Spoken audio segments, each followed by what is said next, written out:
Joining me now to discuss Peacock's extraordinary life is the man who now holds the seat of Kooyong, his good friend, Treasurer Josh Frydenberg. Treasurer, thank you for your time tonight. What, in your view, are Peacock's greatest achievements? Well, Andrew Peacock, Sharri, was a great Australian and, of course, a great Liberal. Whether it was as leader of the party, and he led us to 2 elections in 1984 and 1990, as a minister in the Gorton, the McMahon and the Fraser governments, or indeed as the member for Kooyong for 28 years, where he carried the baton of his predecessor, Sir Robert Menzies. Andrew left an indelible mark on the Australian political scene. I think it's in the area of foreign affairs, which, as you said in your introduction, John Howard referred to, Andrew made his most significant achievements, and that included helping to pave the path to independence for Papua New Guinea. He had a very sincere and genuine friendship with the people of Papua New Guinea, and you can't overstate the significance of his role in helping to bring independence to PNG.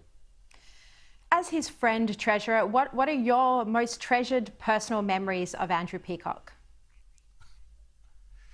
Well, like many, I was very fortunate to know him and to know him well, and he launched my first campaign back in 2010. So to have the Colt from Kooyong himself present was wonderful, and he had a great sense of humour. He was very authentic, and he told the story at the launch of the campaign how if I'm successful at the election, that I needed to send a draft copy of my first speech to him for approval, a bit like Sir Robert Menzies had said to him all those years ago. And I said, Andrew, well, what happened when you sent your copy of your draft speech to Sir Robert Menzies? He said, not long after the phone rang, and he said, hello, and he said, Sir Robert here. And Andrew said, did you get a copy of my speech? And Sir Robert said, yes, he did. And Andrew said, what did he think of it? And Sir Robert said, it was too long. So Andrew said, what should he do? And Sir Robert said to him, cut it in half. To which Andrew asked the obvious question, which half? And Sir Robert said, it doesn't matter. So it was a real sense of humour that he had, that both Andrew and, of course, Sir Robert Menzies had, and they enjoyed a good relationship. Did you end up sending your speech to Andrew Peacock then? I certainly spoke to him about that, but you've got to remember, Andrew came into politics in his late 20s. He'd already held the highest offices within the Victorian Liberal Party, and he was someone on the way up. And Sir Robert Menzies was very good to him. They maintained a very strong relationship, and Andrew went on to lead our party and to be a great Liberal in every sense of the word. Look, I find it quite illuminating. Andrew Peacock tried to wrest the leadership, or the Prime Ministership rather, from Bob Hawke twice, but failed. In 2019, when he was celebrating his 80th birthday, he gave an interview where he spoke about his failure to ultimately reach that top job. And he said that he didn't have that desperate hunger. His quote was, I wasn't sitting there like some do, plotting to be Prime Minister. It wasn't in my nature. How do you think that sets him apart from, most other politicians? Well, I mean, that was his own self-reflection, but there's no doubt in my mind, he wanted to rise to the Prime Ministership by virtue of, running as the leader of the opposition in those 2 elections, and he did very well. He came so close, and I think he would have been a great Prime Minister. He was a very progressive Liberal, and very much in the Menzies tradition. Let's not forget, Menzies said that he chose the name Liberal because he wanted the party to be a progressive one, not a reactionary one. A party that rejected the socialist panacea, a party that promoted the individual and their freedom, and of course enterprise and small business and lower taxes. They're all the values that epitomise the life and the career of Andrew Peacock, and he very much lived up to the Menzies tradition and of course the Liberal Party's ideals and philosophy. Look, turning to the economy now, Treasurer, the news agenda over the past couple of months has, focused on a perceived, or some would say confected, issue with the treatment of women. It overlooks the absolutely extraordinary success story that we've had here in Australia post-pandemic. I think often in the media we are guilty of just glossing over positive news, and this is just a phenomenal result. I mean, the unemployment figures this week, 5.6%. You know, Treasurer, when we spoke last year, you were predicting, you know, unemployment levels of 15%, millions out of work. How did you react when you heard this amazing result? Well, certainly the labour market and the Australian economy is surprised on the upside. As you say, last year we were standing on the edge of the economic abyss. Treasury did fear that the unemployment rate could reach as high as 15%, that GDP could fall by more than 20%.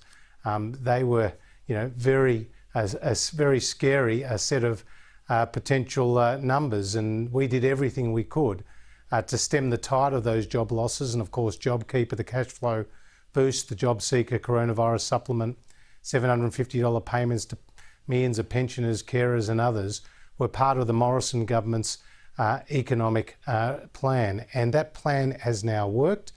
There's still a long way to go. There's still obviously sectors and regions of the economy, Sharri, that continue to do it tough. But certainly Australia has outperformed other major advanced economies. There is a long way to go, but we can be very confident and hopeful about our future, because where we are right now is better placed than nearly any other country in the world on both the health and the economic front. Do you think the slow vaccine rollout could threaten our economic recovery? Well, there are certainly risks out there with new variants of the virus, and we don't know what we don't know, and you never know what is around the corner. But where we are today has seen Australia successfully suppress the virus. We haven't seen the pandemic create the loss of life that it has in the United Kingdom or the United States or other countries across Europe. And so Australia is in a much better position on the health front, and that has allowed the economic recovery to gain pace. Because first and foremost, this has been a health crisis with very severe economic consequences. So as the restrictions are eased, the jobs are coming back, and indeed the employment levels across the economy are now back to where they were pre-pandemic. It's really been a remarkable comeback by the Australian economy. It shows its incredible resilience, and as you pointed to, 70,700 new jobs created last month. Nearly 80% of those jobs went to women, and about half those jobs went to young people. And this again is a great platform going into the budget in just a few weeks' time, where we want to obviously continue that economic momentum. Well, Treasurer, you did say that the effort of economic repair would begin when unemployment was under 6. It is now well under 6, although of course that may shift as the JobKeeper wage subsidy, the effects flow on from that. But when are you going to start working back towards reining in the debt and deficit, or is this, you know, have you given up on this, seeing as it's no longer a pressing political issue? Well, a couple of things to say. Firstly, we said that the fiscal strategy would move to the next stage when we were comfortably below 6%. We used the word comfortably, and we're not there just yet. 5.6% still has some way to go. The other point here is the best way to repair the budget is to repair the economy. As you remember, we balanced the budget for the first time in 11 years going into this crisis. We got welfare dependency down to a 30-year low. We had unemployment at 5.1% last February. That meant that we actually were in a strong position going into this crisis. So we need to ensure that those jobs keep coming back. We've prevented the worst scarring of the labour market that was feared.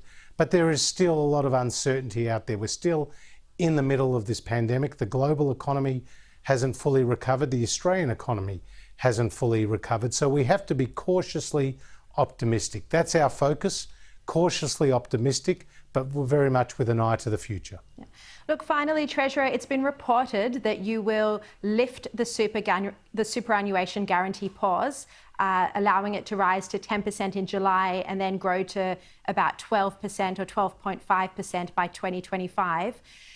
The problem is wage growth was sluggish even before the pandemic, and businesses can't afford to give pay rises now, and workers can't afford to take a pay cut. So is it the right time to be lifting this pause?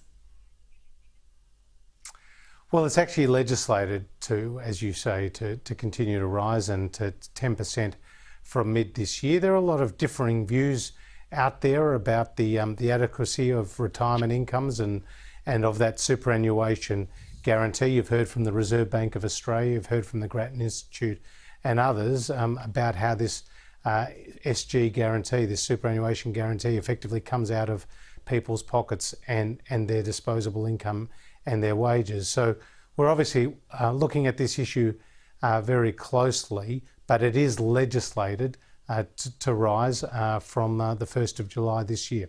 Yeah, well, I think businesses might find it very tough, and they'll be under pressure to lift wages, because otherwise it will amount to a lowering in people's pockets of the amount of money they're getting each week.